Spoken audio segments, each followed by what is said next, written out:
when we talk about reliable versus unreliable, I think I'm talking about like today. If I were to take an engine today, put it on my boat and go out and run around, what kind of problems am I going to see? Or, am I going to give back? If you're on a lake, you can float to the side. You're not going to be in any danger. Yeah. But like if you're going offshore and stuff like that, it's a whole different deal because if you're going offshore, if you're making like real long haul trips, I wouldn't have a 2-stroke on my boat. I don't think I would go that far. I would not nowadays. What about people that's got these E-TECs they got the good batch of E-TECs? I mean, those are 2 strokes. Okay, well,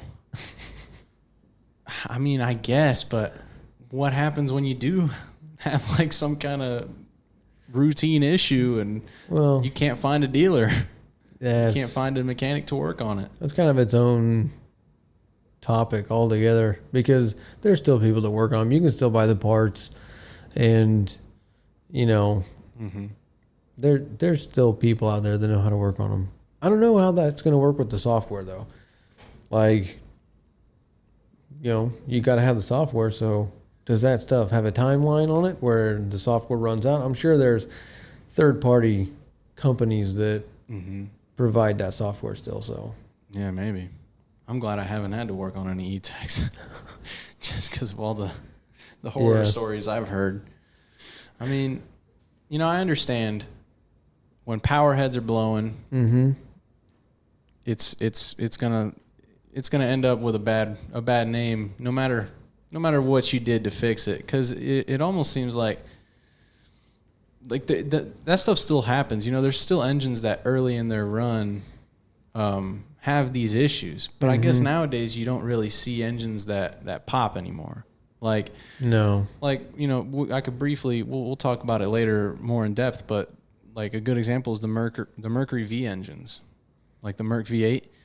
No, it wasn't blowing power heads.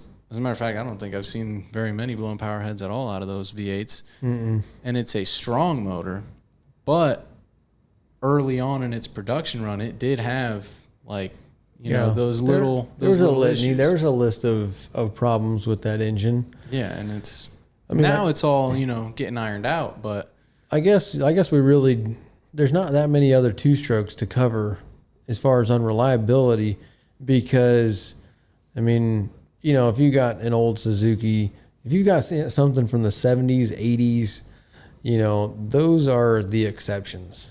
That's an exception to the rule. Like, you're not considering a 45-year-old engine to be reliable, because if you were to take that engine out to the ocean and run it every day for, 3 months, is it really going to hold up to that? Or is it only going to hold up to every other? I mean, unless you're rebuilding it and taking care of it, there might be one out of how many are left. So I would kind of consider that stuff to be an exception to the rule. So, I don't know if there's that many other to talk about. The Tower of Power, you've never even seen any of that stuff. And No, I don't know anything about the Tower of Power. Yeah, you don't want to. Nope. There was some of those Suzuki 2-strokes were actually pretty reliable. Wasn't there a Suzuki? It's like a V6 with 2 spark plugs a cylinder. That just sounds like it's not.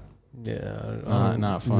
No. I think another thing that kills engines' reputations too might be in part mechanics, like mechanics that either don't want to work on that engine for whatever reason, like because of the way it's designed, or like I feel like some of those mechanics will start bad mouthing that engine and probably dragging it through the dirt, when really it's like, was it bad or did you just not want to work on it? Yeah, we're all an example of that, because we can start talking about unreliable 4-strokes too now, since we can move into that. But like, I think every mechanic has his own engine that he doesn't like.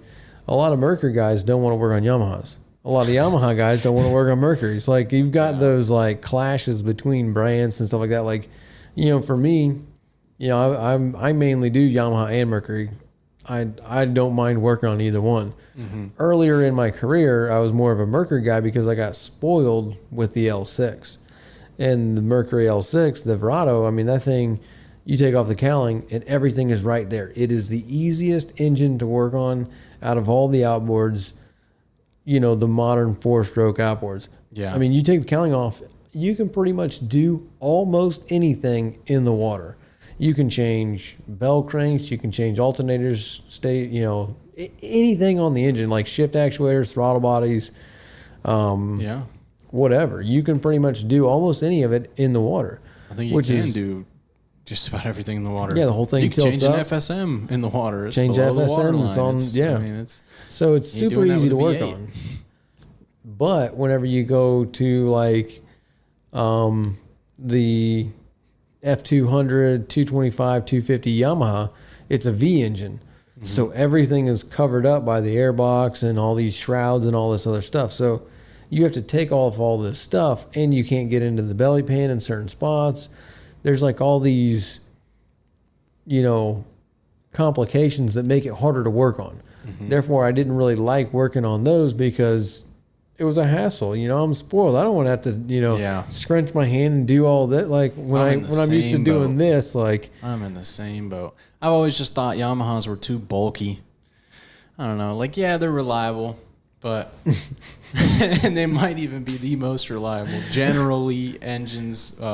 But I don't know. I'm just not a Yamaha guy. Yeah. Maybe it's because I'm so young into my career, and like you, I was spoiled by the L6. But I mean, the Mercury V8 is now the same way. It's flip-flop. Like the V8, if you want to work on anything on that, you got to take the shrouds off, take the, you know, split the pans, which is a whole problem all itself, and then take the airboxes off and all that stuff. I don't know why. I just like that V8. Even though it might be all that work, I have fun working on that engine.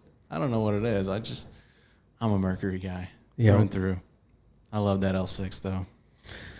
Well, didn't the L6 have problems though, like early on? Oh yeah, it had tons of problems. What were some of those issues? It had all kind like map sensor boot problems. It had a problem with putting holes in the bellows for the supercharger, like these. They're little hoses that go between the supercharger and the charge air cooler. They had oil cooler problems. They had power head problems where, like the first designs, they had these like oil squirters that squirt oil behind the pistons. So it mechanically like restricted the engine. That's why they're on like I think it's the Gen, you know, they call them Gen 5s or different generations of the actual power head itself. And so from like 04 to 07, those weren't that great. That's why they went through, you know, they had a 200 L6, and then they had all the way up to the 275. They had a 350 SCI. That thing only had like a 2-year run, and they killed that. And then in like 2008, they got rid of the 275, came out with the 300. So there was a bunch of generational changes, but they had problems with different